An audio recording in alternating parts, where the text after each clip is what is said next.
Good morning. It is Friday, May 8th, and I'm going to try something a little different today. Um, in thinking about what I wanted to talk to you guys about and what kind of content I wanted to put out, I decided to do just a brief cooking video or attempt one. It's not meant to be instructional, but just something to add in a little change up in the schedule. And it's an attempt because I live in a house with multiple people, and one of my housemates watches some children during the day. Another one is a teacher who's on video conference with her class, and so there's a lot of background noise. So I'm a little bit unsure of how this is going to work out. Worst case, I will start this, and once I play back the cooking portion of it, if it just is too noisy in the background or too many interruptions, then I'll probably end up scrapping it. Which makes me think I should have had another idea for a backup just in case before I did this, but I did not do that. So this may be the only video you see that I put out today, or if all works according to plan, then you'll see some cooking portions and just some dialogue over that. Yeah, other than that, it's a Friday, which means I definitely need to finish some work things before the new week. I want to get a better jump on next week and kind of figuring out what my boss wants to do schedule-wise for next week. So that's something I'll have to work on. And then at some point this week I need to do laundry. It's time to wash my bedspread. I have more writing to do, more reading. That's going to be my weekend. Writing, reading, laundry, and then some work on the vlog. A friend of mine's coming over tomorrow, Ikea, Miss Brave, to kind of help me just with some aesthetics on my page, which is cool. Yeah, I think that's about it. I feel like I'm missing something. It is Mother's Day weekend this weekend. I won't get to see my mom, and she won't get the gift before then, but that reminds me, I need to send my sister some money to get some flowers for my mom, because she lives out there with them. So yeah, I need to do that. I need to do that this weekend. What else? I have a lot of journaling to do. Just have some things I'm working on. It's so funny. One thing I love about relationships, even like peripheral ones, is they allow you to, like, you ever be part of a conversation where someone's talking about something and it resonates so much in your life without them meaning to, or without them knowing what was going on in your life. That happened yesterday, and it was so good, just to be challenged in that way. Definitely gave me a lot to think about.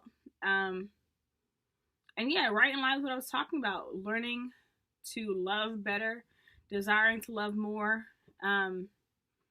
It is very interesting. That reminds me, I should send out a house text about recording in the kitchen. Yeah, I should do that soon. Sorry. But yeah, that's another, I think, byproduct of just relationships with people who also love God and are trying to grow. You can learn from their situations, and I think it's such a mistake to think that we have to make mistakes to learn from them. A far better way is to learn from somebody else's mistakes so you don't have to repeat them. I wish there are so many things, and I think maybe almost all of my regrets, the vast majority of regrets that I have, I would not have if I had listened to what someone told me ahead of time. There are some things that I had no prior knowledge of, but yeah, I can think of a few things that if I had paid closer attention and been more humble when other people were going through their situation or were trying to give me counsel about my situation, things would be so much different.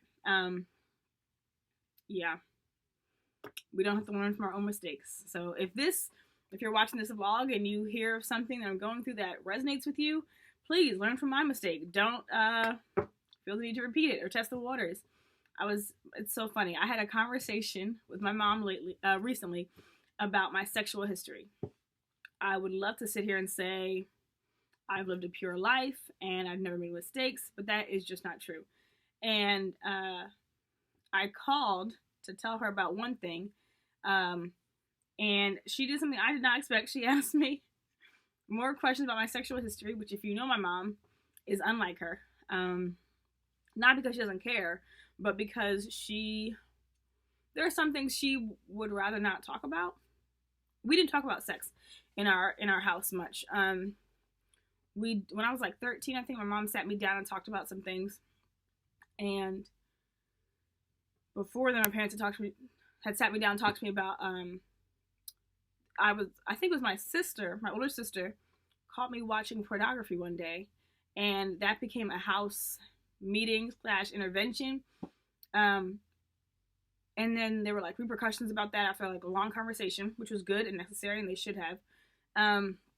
But, and it's something that I only see in hindsight, but me watching pornography that time my sister caught me was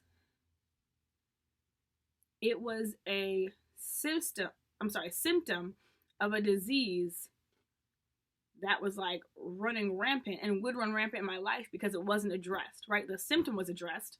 The disease itself wasn't. The perversion or exposure to sexual things at an early age was a major problem. And they addressed the pornography, but there were so many other things that would happen, other choices I would make, other things other situations I would find myself in, that I think more conversation could have helped. Yeah, I don't blame my parents for my choices by any means, but it does make me so two things happened as a result that I can say for sure. After a while, I would grow up and start making just more poor choices in terms of purity, a lack of purity in my relationships, or even lack of purity by myself. And over time, it made me more transparent with my younger sisters and then other women that I would know, and some guys, just in terms of like, don't let this thing shame you into silence, and don't act like it's not a big deal. Don't ignore it, but address it, confess it, see what the Bible says about it.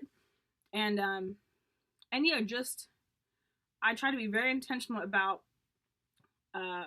tearing apart that illusion that something that feels good in the moment or for several moments or what have you is worth it. It is not. And I learned that the hard way, because now I have many regrets and things that I wish I could take back, and I cannot. That's just the reality of it. I don't want to go into this now, but one of the things that I like, having gotten to a point in my life where I drew a line in the sand and said, okay, I am living pure for the Lord, period. Not just until I'm married, but even in marriage, should I get married, that's important to me. I think for a while I would like say it and talk about it in different seasons of life because it was important to other people, because it was what I was told I should do. And it's true that I should do it. I should be committed to purity. And it's true that my purity or lack of purity affects those around me. But it took my, I would say, was it my mid-20s to really make the decision that come what may, late 20s, come what may, I want to do what's right by God in terms of purity, right, in my relationships. Now, I will say this, that is an everyday decision because there's levels to it, right? So like I can say I'm not going to have any sexual contact until marriage, right?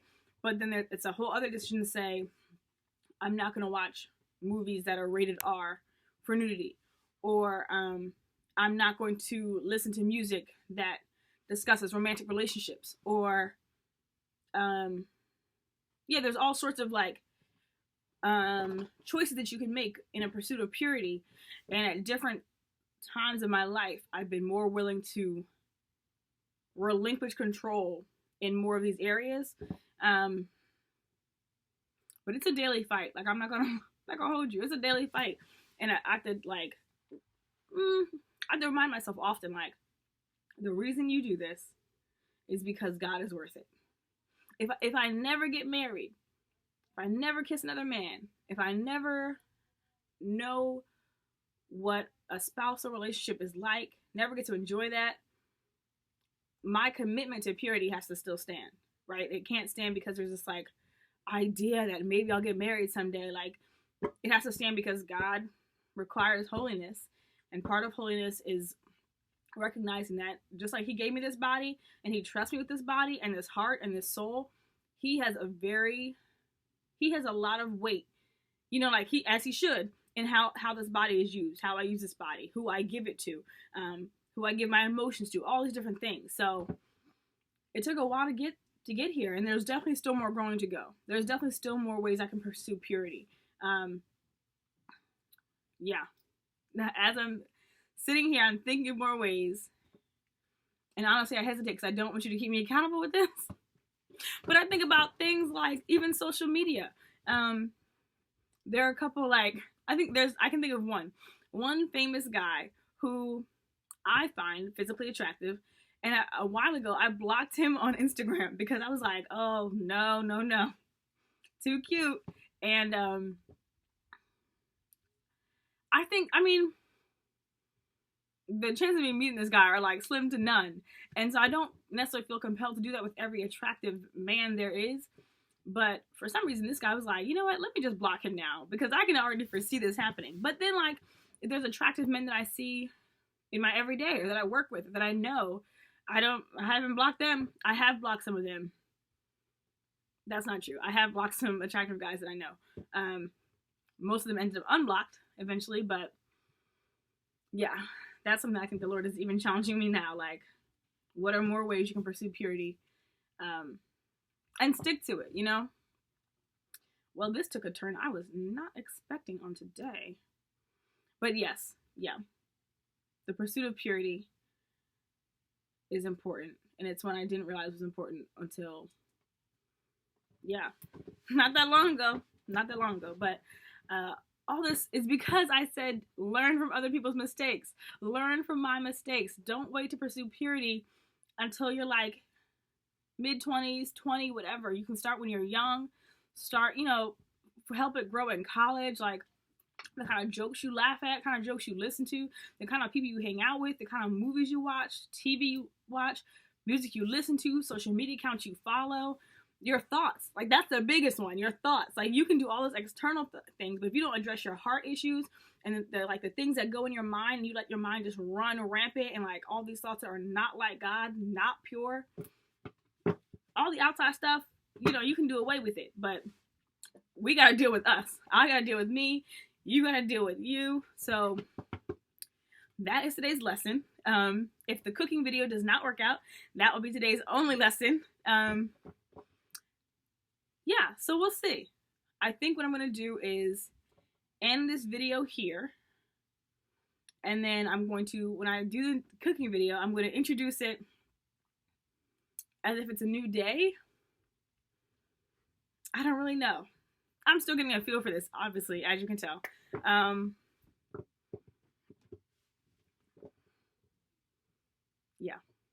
Anyway, I'm trying to think if there's anything else I want to say in this video before I log off.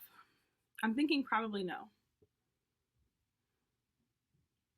Yeah, because it's already getting long, and I want to, if I do add the cooking portion, I want it to not be like too long, because I don't know how to, make it go super fast, and I don't want you to be standing there staring at me awkwardly waiting for the food to cook. Okay, well, this has been fun.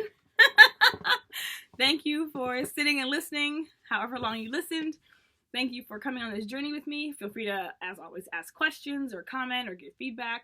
I could feel at times that I was talking too fast, so sorry about that. Let me know if that's in my head or if that's really a thing that's happening. Also, I need to work on better eye contact, because I know that I look over in this area sometimes, and that's really just, there's nothing there. Like, there's just the rest of my room. But it's, I think, more of a comfort thing and, like, trying to get my thoughts together. And also, essentially what I'm doing here is staring at myself because I'm doing this in photo booth, and it just feels weird to be like sitting here looking like I'm talking to myself. But kudos to me for not crying in today's video. Seems like that was a theme for a second there, and I'm glad that it's over for now. That was good. Yeah, God is good. It is good to be alive. It is good to know that I'm his daughter and that he loves me. And it's good to be able to, in the midst of uncertainty in life, in the midst of things that are concerning and difficult, to still have peace, to still, you know, at the end of the day, I am covered, I'm protected, I'm good. No matter what happens, I am well loved by God. And there are few things more that I could ask for than that. So, yeah, that's it. Although hopefully I can add the cooking portion of this.